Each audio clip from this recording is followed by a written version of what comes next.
weekend before last, a man tried to kill the president of the United States.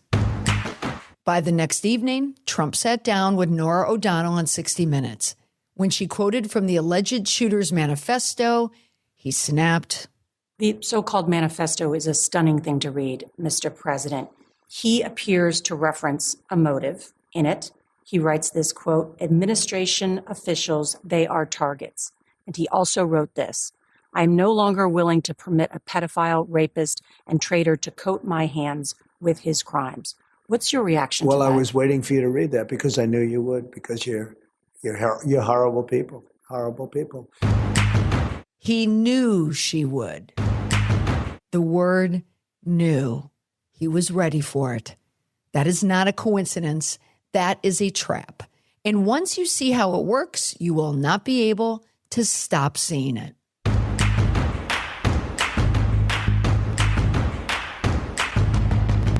Hey there, welcome back to the PR Breakdown. I'm your host, Molly McPherson. This week, we're doing something a little bit different.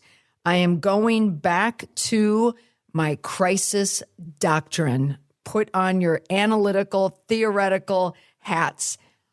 I've mentioned this on my Substack Lives recently that I am spending the next few months writing my Crisis Doctrine. Not creating it, but writing it. Taking the work that I'm doing and putting it to paper so I can refer back to it and categorize it, not only for myself to make it easier to follow and so I can help my clients, but to help you and everyone else understand what the principles are in this doctrine, but also the traps. This week, I'm highlighting the deflection trap, what it is, why leaders fall into it, and the 4 distinct moves it contains.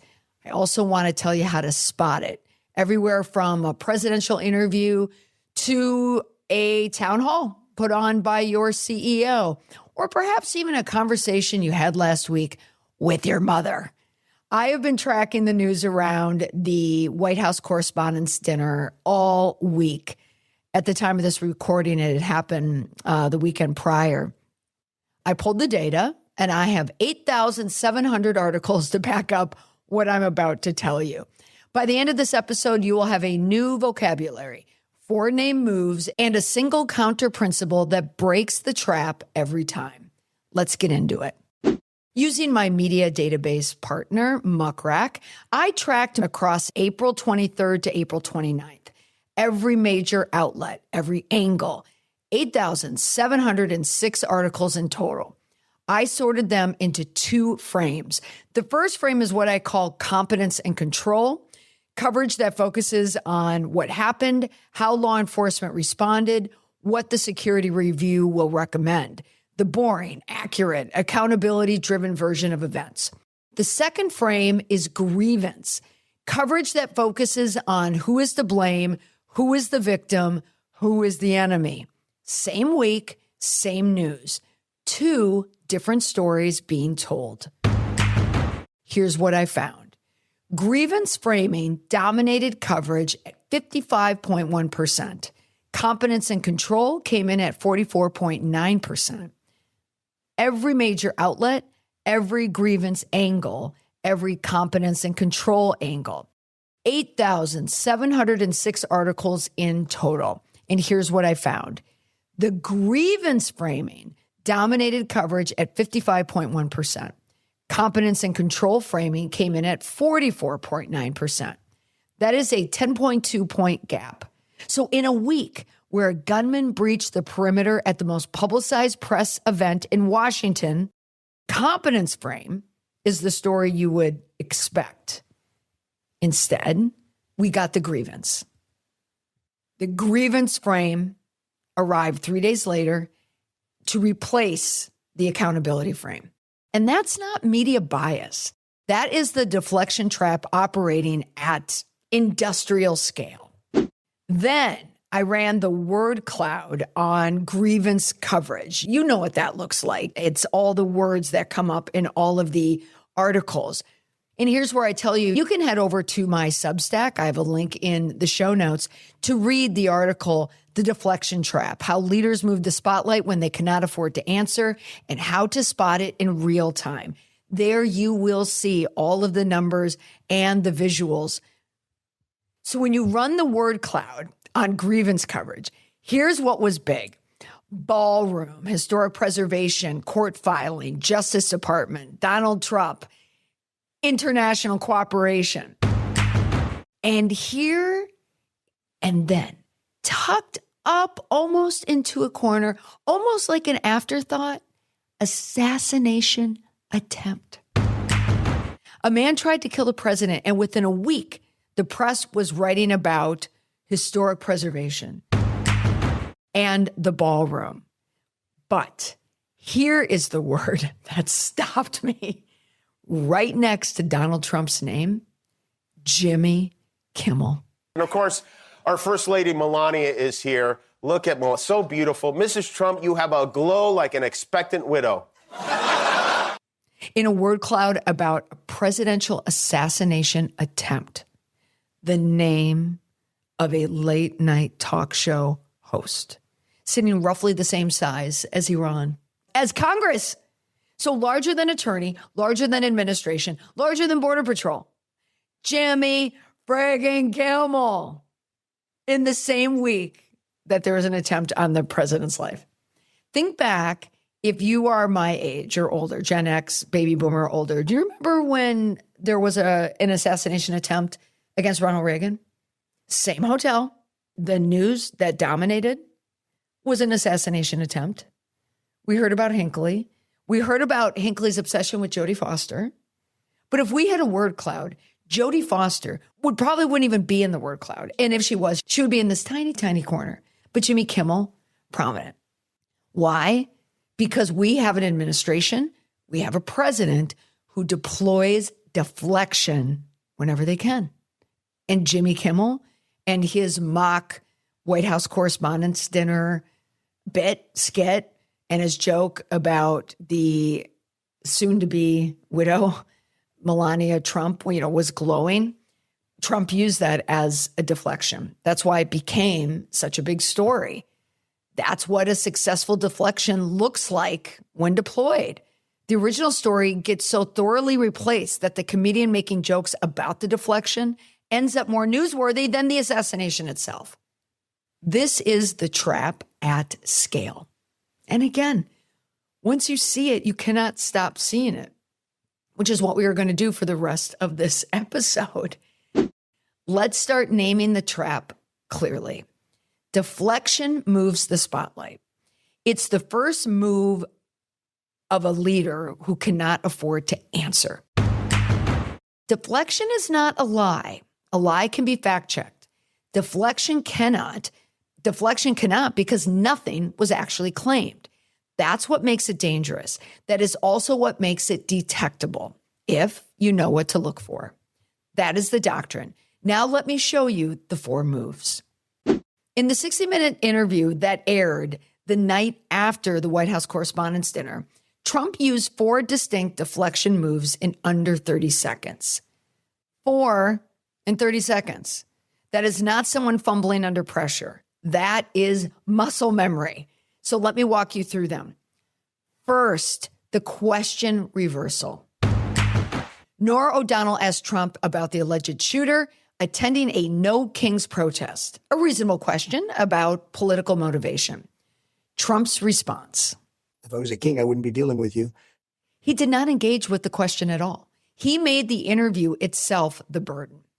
The mechanics of the question reversal. The question becomes the offense. The interviewer becomes the subject.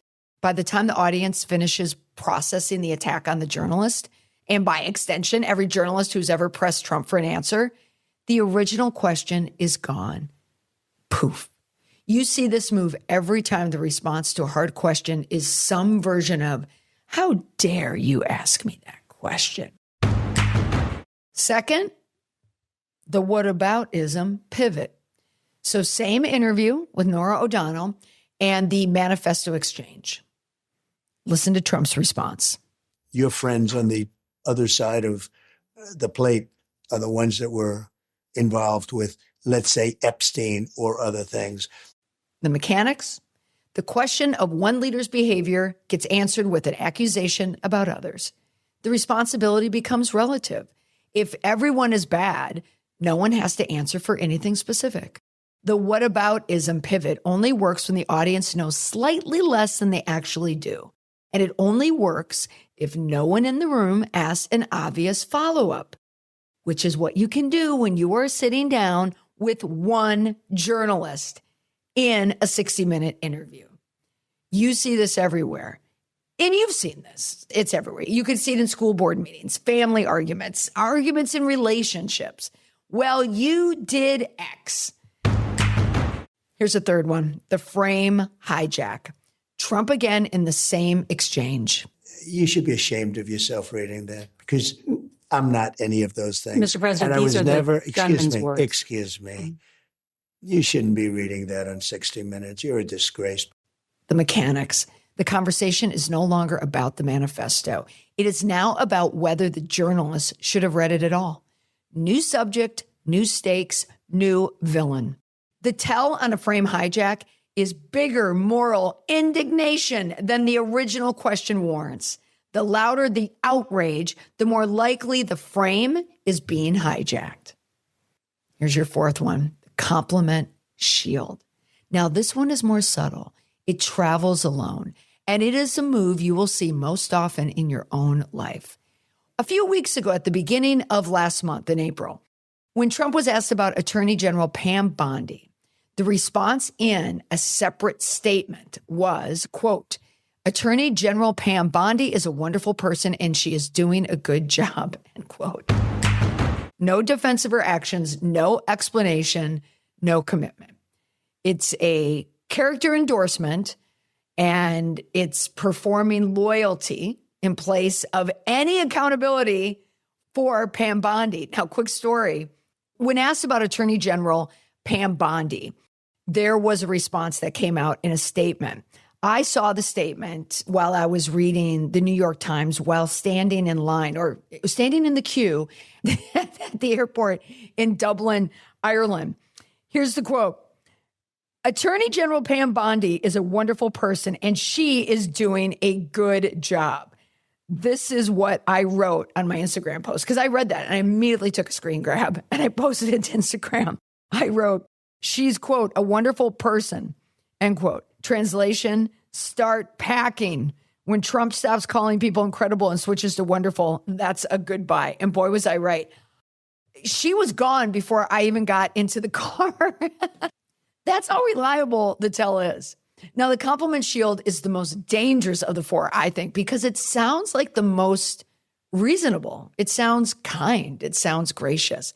And it is none of those things. It's evasion, but in a nicer fit. Because one cannot argue with she's wonderful the way you can argue with here's what happened and here's what we're doing and here's where she's going. You can see the compliment shield in your boss, in your in-laws, possibly in your own mouth this week. I'm not above it. None of us are. Here's why the trap can work. I want to tell you why these moves work in real time, even if they fall apart on replay. The research has been there for decades. Daniel Kahneman's work on fast and slow thinking, and I have used this in my work for years because, my goodness, in crisis management, talk about fast thinking, and then you need slow thinking to clear up what your fast thinking mess created. But his work shows that audiences under pressure cannot hold the original question, evaluate the answer, and resist an emotional pivot all at the same time. The pivot exploits the gap. Here's an example. When you're driving down the street in your car and a cat jumps out in front of you, what do? You immediately put on the brakes. You don't even think, oh, there's a cat. I should stop my car. No. It's instinctual. It's fast thinking. Compare that to someone asking you for accountability. Do you emotionally, reactively tap your amygdala to come out with, oh, yes, I have to apologize. I was wrong. I hurt you and this is how I hurt you, and this is what I'm going to do to repair it. No. That takes slow, methodical thinking. If there's any of that thinking at all, and that's why people hire me. I am hired to get people to that thinking. Next, there's Ziva Kundra's work on motivated reasoning.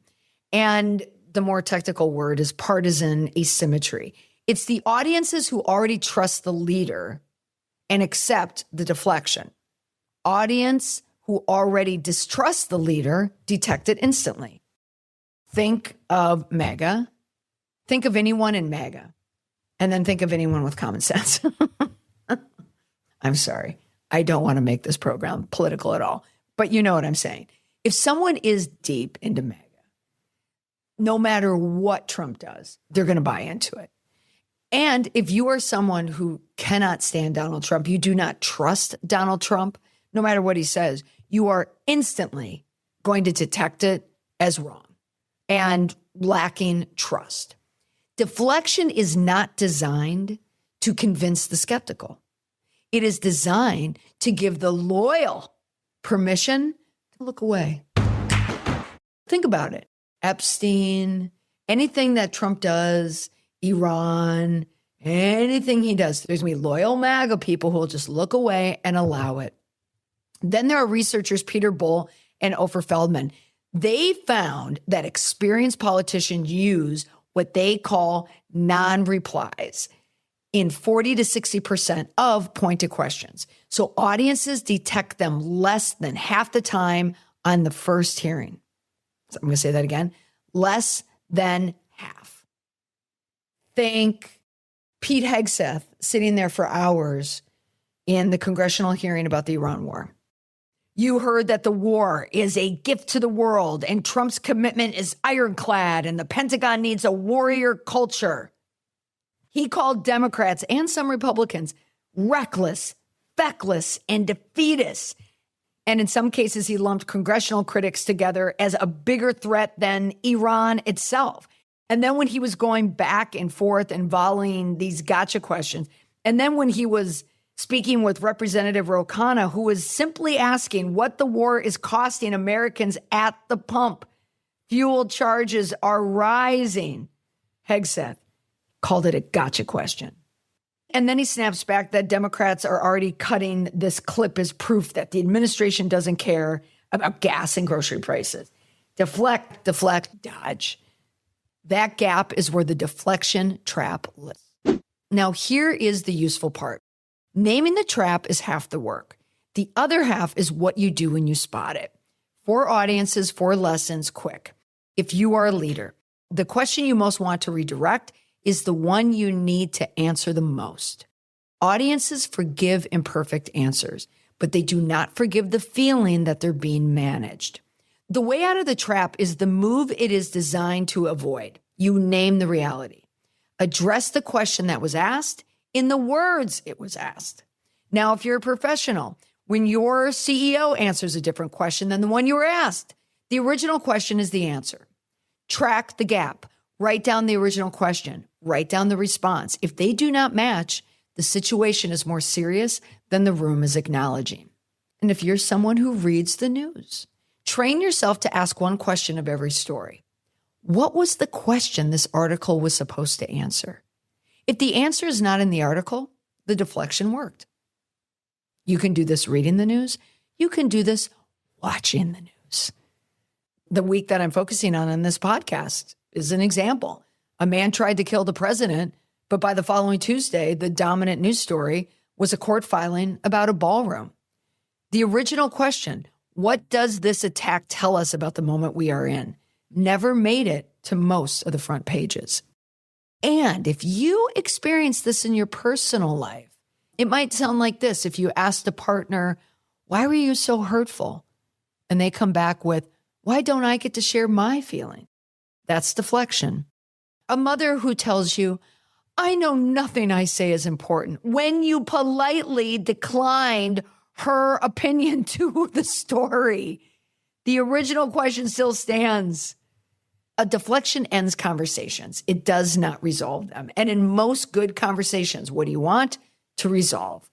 because the unanswered question always returns. Sometimes that night, sometimes years later, but it returns. The anecdote is not confrontation. It's patience. Restate the question calmly without responding to the pivot. Most deflectors will fold within 2 restatements. The move only works if the audience plays along. Now, for the record, cobbler here, no shoes. I have not mastered this. Every trap in my Crisis Doctrine has a principle that breaks it. The deflection trap is broken by ownership. Ownership is not blame. It is the choice to engage the question that was asked, in the words it was asked, without redirecting it to the questioner, the venue, or the different topic. It sounds like this. That's a fair question. Here's what happened. I understand why you're asking. Let me give you the real answer. I'm not going to redirect that. You deserve a direct response. Ownership is rare because it's hard. It is also the single fastest way to begin restoring trust under pressure. It is the move every leader knows they should make, and most leaders cannot bring themselves to make. That is why the ones who could take ownership stand out so much. When trust breaks, deflection prolongs the crisis. Ownership ends it. The trap is everywhere these days, hiding in plain sight, shaping which stories make the front page and which questions never get asked again. A late night talk show host's name shows up in an assassination coverage word cloud. That is not a press failure. That is the trap doing exactly what it was built to do. Now you know what it sounds like. Use that. That was the deflection trap, the 4th trap in the Crisis Doctrine. The full essay is on Substack, the data, the 4 moves, the research, and the playbook. You can find the link in the show notes. If you found this episode useful, please share it with someone who's been getting deflected on this week. There are no shortage of candidates. I'll see you next week with the next breakdown. Until then, pay attention, ask better questions, and do not let anyone move the spotlight on you. Thanks so much for listening. Bye for now.